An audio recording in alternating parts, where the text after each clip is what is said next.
Do you have an abundance of veggies in your garden? Today we're talking about what to do with excess veggies from your garden.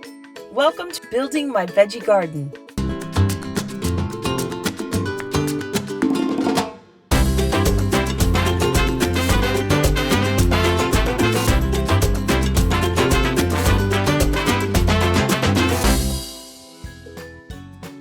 Welcome to another episode of Building My Veggie Garden. Growing your own vegetables is a lot of work. It doesn't feel right to throw away produce or let them rot in the garden after you've worked so hard for them. Here are 4 ways to use your extra veggies. 1. Preserve your produce. Pickling and canning your veggies and fruits is a quick way to preserve them, and they can last for up to 1 year or more in your pantry. Check out our video about cabbage quick pickle for an easy way to pickle your veggies. All you need is half a head of cabbage, 1 carrot, half an onion, half of a jalapeno pepper, 2 bay leaves, 1 cup of white vinegar, 2 cups of water, half a teaspoon of dried oregano, 2 teaspoons of salt, black pepper to taste. Thinly slice the cabbage, carrots, and onions. If you use the jalapeno pepper, make sure to take out the seeds and the veins. Put the water, vinegar, salt, bay leaves, oregano, and black pepper in a pot. Bring to a boil. Put the cabbage, carrot, and onions, and jalapeno into the boiling water. Give it a good stir and remove from the heat. Cool completely and chill for at least 1 hour before using. Keep the leftovers in a jar or in an airtight container in the fridge. Best of all, you can use this recipe to quick pickle other veggies. 2. Freezing veggies and fruits. All you have to do is wash your veggies and fruits, chop them up, and put them in a bag.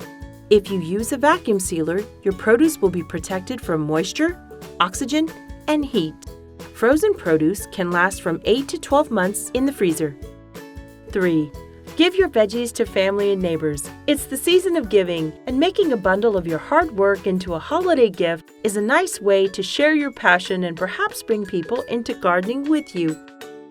4. Donate your veggies to a food bank. Not sure where to find a food bank? No problem. We found a nonprofit organization that gives you all the info on how to donate your veggies to a pantry near you. Its name is Ample Harvest. You can go to their website or app and find the nearest food bank to you. Just find the Donate Food button and click. Type your zip code and you'll get a list of the food pantries near you. Select the one you want to donate to and click on it. You will get all the info about the organization. When you are making the donation, you can take a pic of it and send it to Ample Harvest, or share your donation pic on Ample Harvest social media. And most important, print a tax receipt. Cut the top of it and leave it in the pantry with your donation.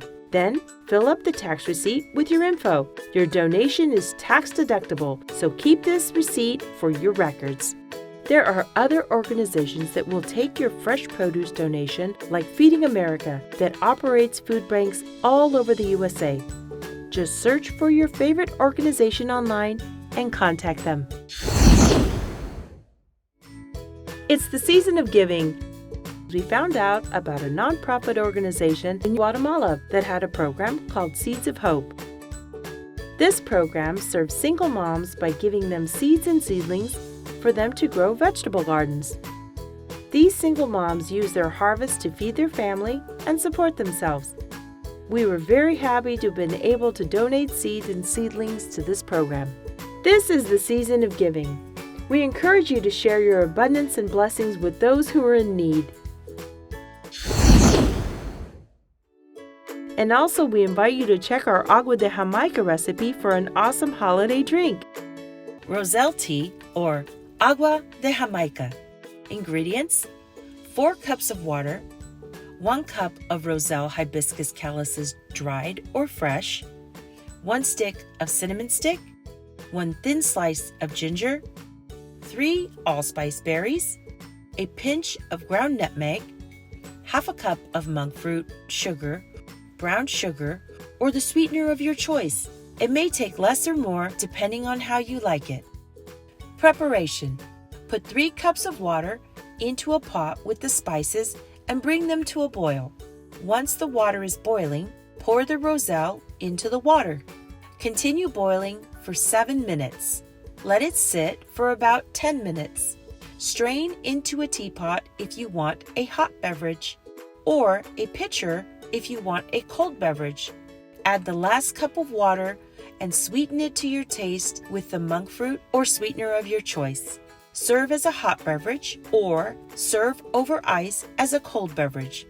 Enjoy! Thank you for tuning in. As always, it's a pleasure having you in our garden. Don't forget to like and subscribe to our social media channels. See you next time.